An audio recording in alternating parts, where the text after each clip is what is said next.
E aí galera, tudo bem? Bom, hoje vamos falar sobre a relação RL do funcionamento aí dos motores, né, dos veículos aí de combustão interna. Nos últimos dias aí estivemos conversando nos fóruns aí sobre a questão da diferença dos motores aí do ômega 2.0 e 2.2. Falamos aí da questão da maior vibração proveniente dos motores 2.2 e que é muito menor nos 2.0, né? Então aí falamos de relação RL, muita gente ficou sem entender e eu resolvi gravar esse vídeo aí para quem quiser entender bem certinho como funciona, a gente poder esclarecer melhor e entender por que alguns motores durante o uso do veículo, alguns motores deixam transparecer mais, a gente consegue sentir essa vibração do motor, e alguns são mais suaves. Então, inicialmente a gente falando aí sobre o motor, basicamente é isso aqui que a gente está vendo, né? Aqui está o pistão, que tem esse movimento vertical, né? Para cima, para baixo. De acordo com como explode a gasolina, ele desce, né? Fazendo o movimento para baixo e para cima. Aí nós temos a biela, que é essa parte aqui, que liga o pistão ao virabrequim. O virabrequim, conhecido também como árvore de manivelas, ele é esse eixo principal do motor, que leva a potência do motor lá para a caixa de câmbio, né, onde tem a embreagem. E o que acontece? Ele transforma o movimento, no caso, digamos assim, para cima e para baixo, né, o movimento vertical, sobe e desce do pistão, em movimento circular. Então, o que acontece? Existe uma relação aí entre o comprimento dessa biela e o raio do virabrequim. O que seria o raio do virabrequim? O raio do virabrequim, logicamente, raio é metade do diâmetro, né? Então, por que se chama relação RL? Nós temos aqui o R, que faz menção ao raio do virabrequim, né? E o L é que é length, que é o comprimento, né, da biela, que faz menção no caso, ao comprimento da biela aqui. Então nós temos o que acontece no funcionamento do motor. O que acontece? Que nós conseguimos observar, ó, quando a mistura explode e o pistão desce, automaticamente a biela, né, empurra o virabrequim para a lateral.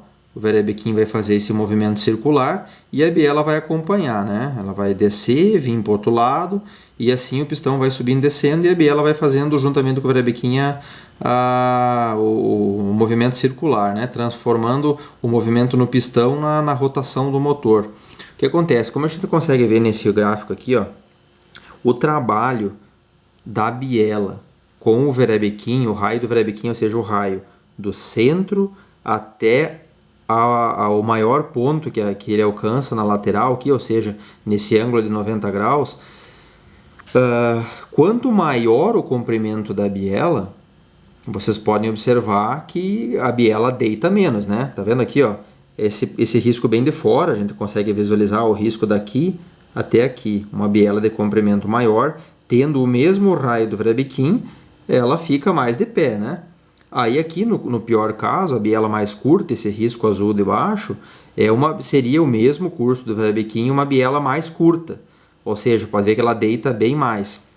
Então, existe aqui uma relação, ou seja, você divide o raio do virabrequim pelo comprimento da biela.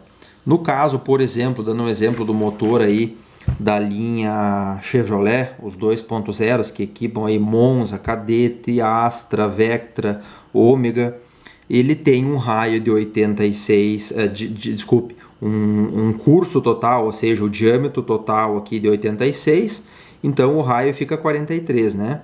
E as bielas e a biela tem um comprimento de 143. Dividindo esses 43 pelo 143, a gente tem uma razão aí de 0,3, ou seja, 0,3 acabou que deu uma coincidência, o motor da linha GM tem exatamente 0,3, mas 0,3 é o limite para o bom funcionamento do motor, ou seja, é melhor ter uma razão de 0,3 para menos. Aí, ou seja, o que aconteceu? No motor 2.2, se aumentou o diâmetro do cilindro do pistão mesmo, os mesmos 86 milímetros, e aumentou o curso do Vrebeckin para 94. Aí não se aumentou proporcionalmente o comprimento da biela, a biela ficou só com 148. Então o que acontece? Acontece isso aqui, que a biela deita demais, né? Como a gente pode ver nesse gráfico aqui. E o que acontece? Quanto mais inclinada a biela, menos energias, digamos assim, mais energia desperdiçada, ou seja, essa energia, como a biela está descendo e ela vira para a lateral, essa energia, em vez de ir toda para o Vrebeckin, ela começa a ser desperdiçada para as laterais. Ou seja, ela faz uma força muito grande para a lateral do bloco e ao mesmo tempo apoia no pistão, fazendo o pistão forçar contra o bloco. Então a gente tem um estresse grande no sistema. O melhor seria uma biela o maior possível, só que daí, claro, a gente tem a questão da resistência da biela, a altura total do bloco, que tem que ser respeitada num projeto, mas quanto maior a biela, se ela conseguir ter a resistência estrutural, melhor para o funcionamento do motor, porque quanto mais reto o tal objeto, naturalmente mais força ele consegue transmitir sem perder essas energias desperdiçadas para a lateral. Né? Então o que acontece? A gente até pode observar que nos Vectras 16 válvulas, como o motor 16 válvulas tem uma característica de ser um motor que tem uma eficiência maior em alto giro, então um motor que é feito para trabalhar numa rotação mais alta, a Chevrolet adicionou no cárter aí uma árvore de balanceamento, ou seja, são árvores de contrabalanço. Essa foto aqui não é exatamente o balanceador do Vectra, é um balanceador do motor a diesel, mas aqui a gente consegue visualizar mais. Ó. Tá vendo esse aqui é um eixo de acionamento, né? Essa peça também vai montada no cárter. Aí aqui é uma engrenagem de acionamento que faz essa peça se movimentar. Então a gente consegue ver que tem dois eixos aqui, ó. Vocês podem observar que ele é tipo uma meia-lua. E lateralmente aqui, como a peça está desmontada, as duas meia-luas são mais pesadas, elas ficam para baixo, né? Mas no funcionamento do motor, ela é projetada para quando as bielas estão se abrindo em direção à lateral do bloco, essas duas meia-luas ficam as duas viradas para o meio, para dentro. Ou seja, essas duas meia-luas, o peso delas, digamos assim, anula o peso da biela que está forçando para a lateral. Então ela é uma árvore de contrabalanço, ela tem um balanço contrário ao balanço das bielas. Isso aqui não melhora a eficiência do motor, mas diminui bastante a aspereza. Então, porque a gente tem em motores como, por exemplo, o Vectra 2.2 e Vectra 2.4 16 válvulas, árvores de balanceamento, para eliminar a aspereza do motor. Então o motor funciona sem essa peça, mas ele fica muito mais suave, principalmente em giros mais altos, o funcionamento dele, né? Então a gente pode observar, por exemplo, eu tenho um Astra 2.0, é o motor aí que tem a relação RL 0,3, que é dentro do padrão aceitável.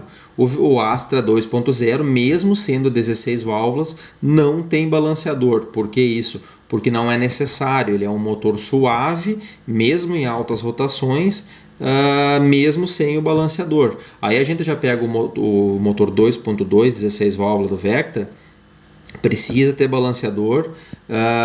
Motor 2.4, 16 válvulas do Vectra precisa ter balanceador. Aí você me pergunta, Vitor, mas a S10 2.2 e 2.4 não tem balanceador. Por que não tem balanceador? Porque ela é um motor 8 válvulas, ela tem um regime de giro um pouco menor, ela é para torque em baixa, e a S10 tem a característica de ter chassi e cabine separadas. Então essa configuração de chassi consegue ter um isolamento maior entre a vibração do motor e a cabine. Ele descarrega a vibração em cima dos coxins no chassi, e aí você ainda tem os calços da cabine, então assim você não sente a vibração na S10, mas com certeza você aí que tem um Vectra 2.28 ou um Ômega 2.28, tá sabendo a vibração aí que eu estou mencionando, principalmente aí de 3.000 giros para cima, você consegue sentir o funcionamento do motor no volante, nos pedais, na alavanca do câmbio, até o próprio ruído do motor.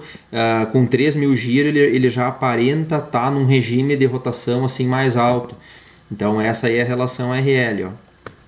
É a relação entre essa medida do raio do Vrebekhin, aqui que é o meio, né?